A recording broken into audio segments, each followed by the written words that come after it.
Hello everyone, I am back once again with another Wi-Fi match. This time it's going to be in Pokemon Brilliant Diamond and Shining Pearl. This is going to be the first one for this new year. Yeah, because remember that the last one that I showcased was actually for Sword and Shield. And this one's going to be for Brilliant Diamond and Shining Pearl, so yeah. Now, obviously, thankfully I should say actually, my opponent is a brand new one, just like the one for Sword and Shield. My opponent in this match is going to be someone named WGT. I actually don't know who they are, but only thing I know is that they're from overseas, so obviously getting this match was kind of difficult. I kind of had to stay up super late just to hit them up and get a match, because remember that me finding people for Brilliant Diamond and Shining Pearl is actually kind of difficult the more time passes, obviously.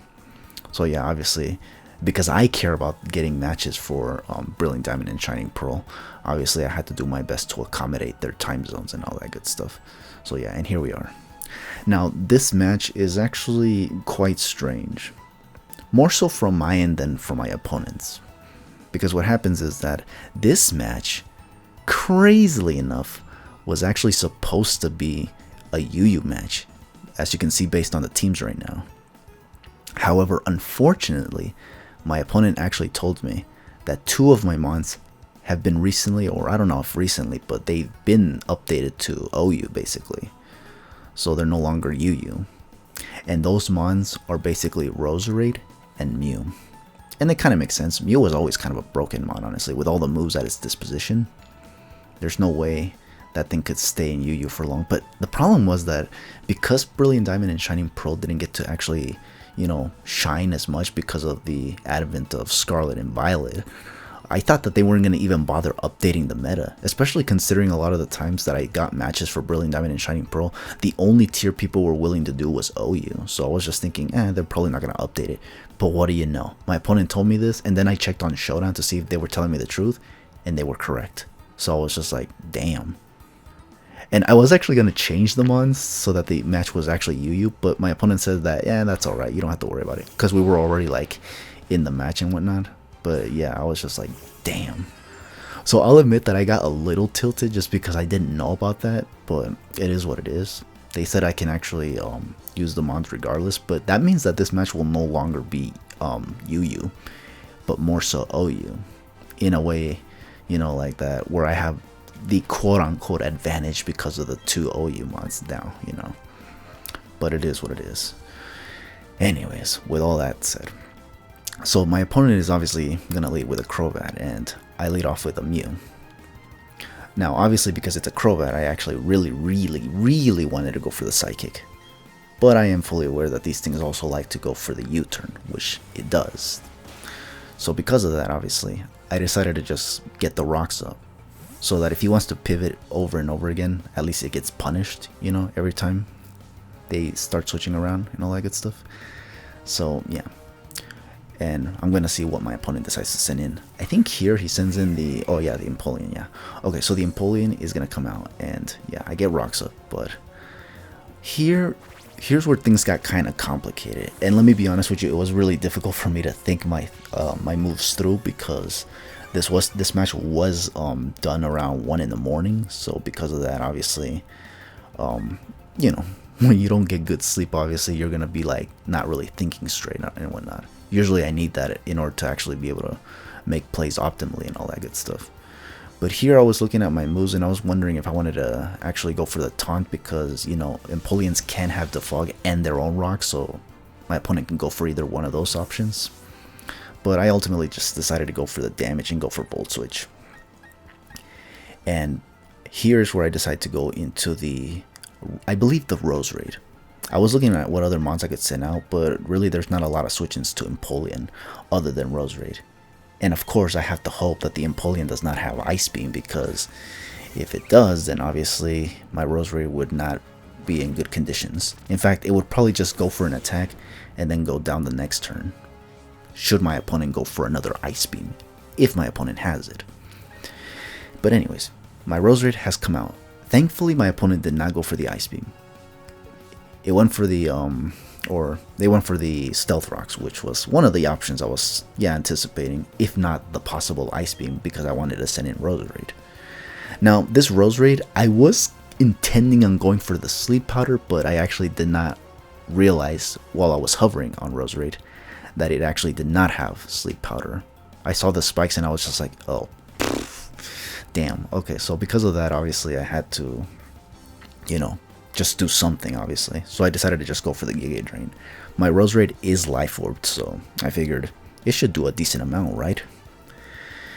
From the looks of it right here, considering my Roserade is life orbed and max special attack invested, that did almost nothing, which is kind of insane. And this Ice Beam does a lot. It is super effective, and thankfully it doesn't take me out or even take me to the red, so maybe this Empoleon is also maybe weak as well. I don't know. Maybe it's Spadef invested or something. But it took the Giga Drain pretty well, I will say. So yeah, here I was just thinking, okay, if it took it that well, does this mean that this Giga Drain will not be able to take it out? Either way, I had to go for it and possibly lose Roserade if this thing actually does end up living.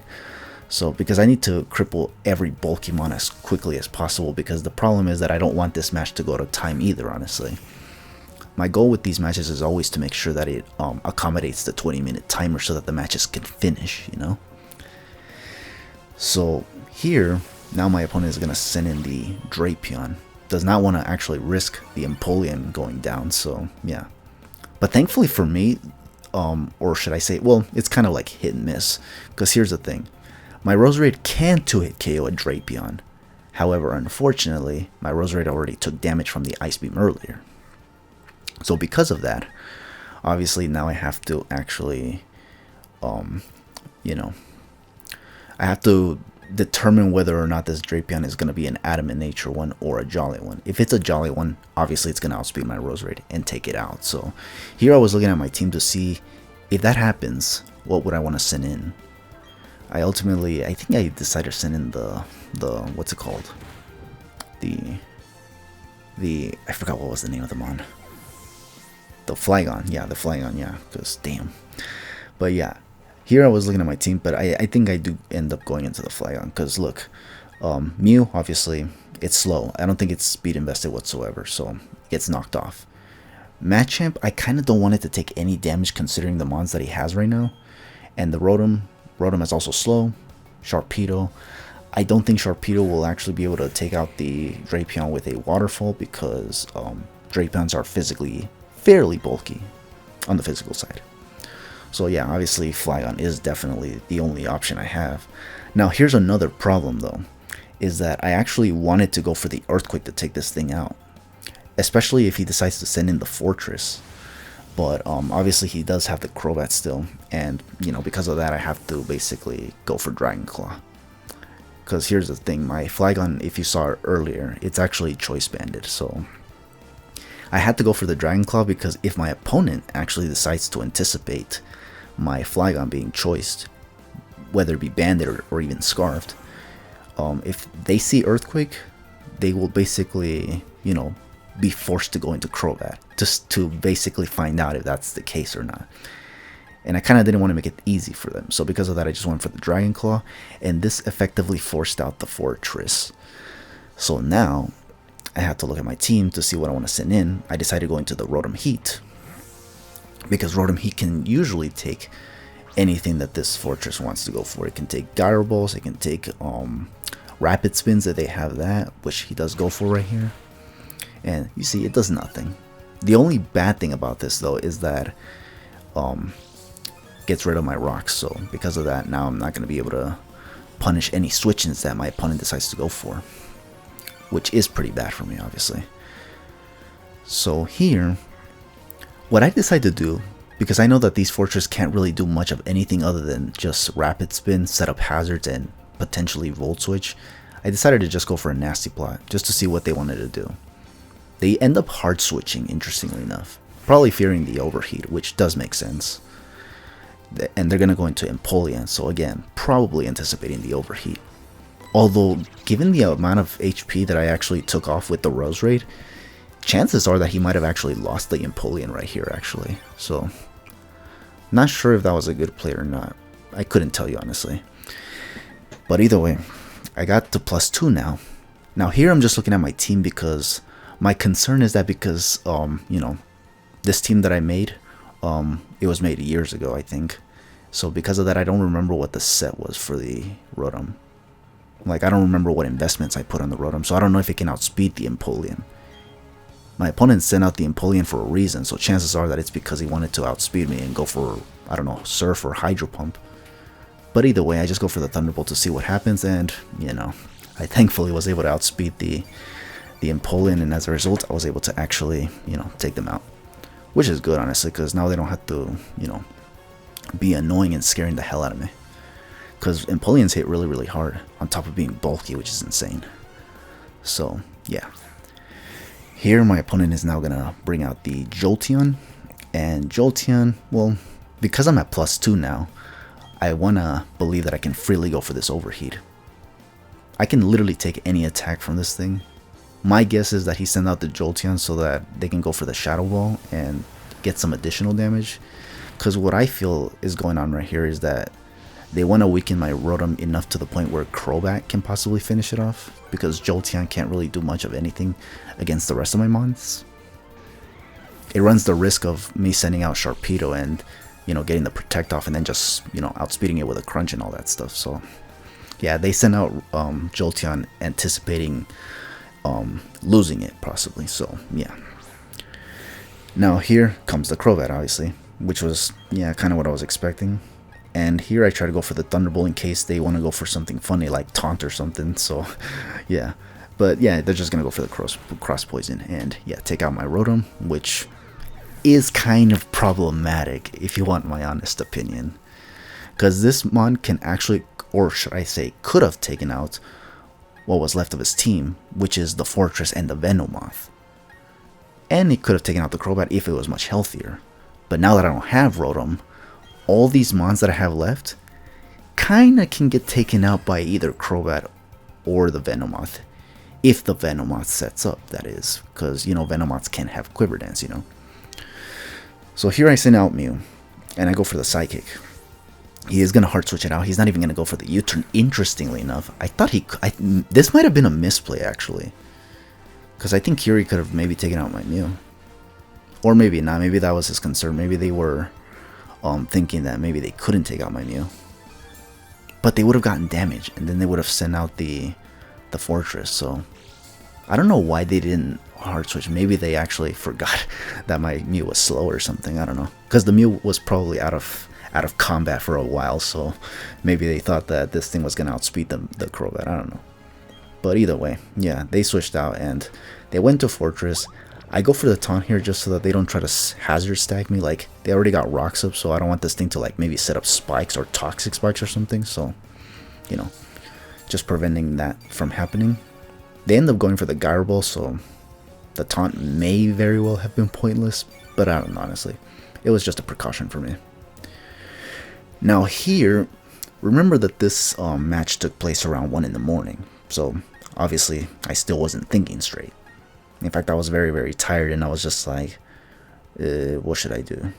So yeah, here I kind of choke a little bit, and instead of constantly going for Psychic, because that's really the only move I can go for if I don't want to switch out, you know, because going for Volt Switch will switch me out to a Mon, and you know, they can go for Volt Switch themselves and give themselves a switch advantage, and I didn't want that. So yeah, I ended up going for the Stealth Rocks for literally no reason, because yeah, the Fortress can just Rapid Spin, and you know, that's exactly what they did right here in the very turn I went for Stealth Rock. So I really don't know why I went for that, but it was probably because I was tired or something.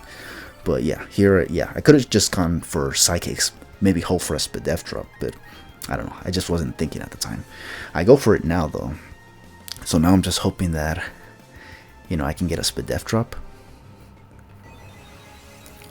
I still haven't seen the Volt Switch from this what's it called, or maybe I have, I don't know honestly. But yeah, they go for Volt Switch right here, and they are gonna actually go into the I believe the Crobat, yeah. And here, obviously, because the Fortress is slower than my Mew, you know, Crobat just comes in safely, effectively. So because of that, I'm gonna lose the Mew, yeah. But right here, I'm just looking at what I want to send in. I was actually considering sending in Sharpedo, obviously, after losing the Mew. the problem was that I wasn't really sure that was the good idea, because I had to remember that the fortress is still there, and it's relatively healthy. So because of that, obviously, it wasn't convenient for me to send in Sharpedo. Now here, I was kind of wanting to know what mon was he going to send out, and depending on which mon he sends out, whether it be Fortress or Venomoth, I was going to send out a mon accordingly. Does go for the Fortress. So because of that, this immediately gave me the idea to go, instead of Sharpedo, go into Machamp. Because Machamp is one of the slowest mons ever, yeah. But Fortress is slower. So that means that Machamp will actually be able to dish out some damage. It won't dish out the best of damage, but it's something at least, compared to what the rest of my mons can do. It's the most powerful thing that I have on the team. However, here I go for the knockoff because I want to knock off those leftovers. However, my opponent actually ends up switching out and going straight into Crobat. At first I was asking myself, why would they do that? Don't they know that Machamps can have Ice Punch? But maybe they were anticipating the Fire Punch, and since the Fortress was proving to be a challenge for my team, my opponent didn't want to lose that, so yeah. But consequently, the Crobat now gets knocked off. And turns out it had a choice band, so damn. That kind of explains why the Cross Poison took out my Rotom. But again, I don't know what investments the Rotom had, so chances are I would have taken it out regardless. Crobat is another one of those mons that I usually underestimate as well in terms of power. Kind of like Sharpedo. But it is what it is. So here, obviously, here's where I kind of got scared for a sec. I wanted to send in Sharpedo because my Sharpedo was Sash this time, and I figured Crobat can actually like Brave Bird me and then get recoil damage, and then I go for Protect, and if he stays in, then good for me. But if he switches out, I just simply get some damage on the Fortress and then send in Machamp to dish out more. But yeah, I forgot about the rocks because again, I was tired, didn't think that through, and yeah, I ended up losing the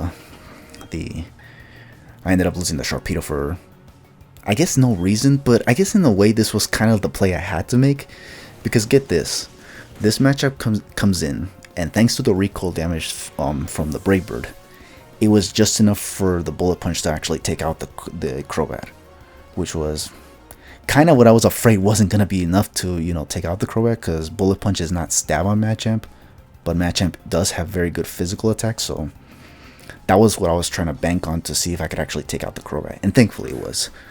So yeah, and now he only has 2 mons left. He has this Fortress and the Venomoth. I am still afraid of the Venomoth because Venomoth actually can still set up a Quiver Dance and kind of destroy my whole team. Not to mention, if this Fortress continues to damage my Machamp, it could be weakened to the point where it could just finish me off with a Psychic. And then from there, I just kind of have to hope that my Flygon can take whatever attack this thing goes for. And then, I can possibly finish it off with a Dragon Claw, hopefully. So yeah, that's the plan. Here I went for the Dynamic Punch, and as you saw, I did pretty much nothing. So I went for the knockoff just to knock off the leftovers as well. Naturally, the Dynamic Punch will guarantee confusion. It was only a matter of whether or not the confusion hacks will work out in my favor, and thankfully it does, as the Fortress hurts itself, so that means we don't have to waste more time, because I really don't want this match to go to time. So here comes the last mon, and it's the Venomoth. This mon was particularly what I was worried about this whole match, because these things, like Volcarona in Sword and Shield, these things can set up Quiver Dance and effectively sweep. However, here, I was so close to going for the Bullet Punch, anticipating the Psychic, because Venomoths are typically Life Orbed. So I was thinking a Life Orb Psychic will probably take out my Machamp from here. So I really wanted to go for the Bullet Punch here. However, I just went for the knockoff on the off chance they went for Quiver Dance. And as you saw, they went for the Quiver Dance, which, yeah, makes me super glad I went for the knockoff. Because that means that now, yeah, I just gotta hope I can take this thing out with a Bullet Punch. And if I can't, then hopefully my Flygon can actually take at least one Bug Buzz and then finish it off. If not, then I don't know. I want to believe that it could though, because the Life Orb has been knocked off though, so maybe. However, I don't have to worry about that whatsoever, because the Bullet Punch thankfully is enough to take out the Venomoth. So that's kind of crazy actually. that I was kind of hoping to maybe get another Sharpedo sweep with this match, but it turns out that I ended up getting a Machamp sweep of all things, which is actually kind of insane. I think I might have actually gotten a Machamp sweep, or if not sweep, then at least like put in a lot of work. But no, here in this match, it was a straight up late game sweep from Machamp in the most savviest way possible. But I do think that my opponent maybe might have choked in some areas. Not really sure though. It's kind of hard to tell, honestly. Because remember that my opponents probably were also anticipating some moves from me, like the fire punch on the fortress and all that stuff. So yeah, it's not like unreasonable for them to have made those kinds of plays in the first place. So yeah, but it is what it is. So yeah, that's kind of the match for today, or yeah, it's for today. And yeah, as you saw, it was pretty strange, honestly, because it was supposed to be a UU match, but it just ended up being something of an OU match, sort of, because of the two OU mons on my team.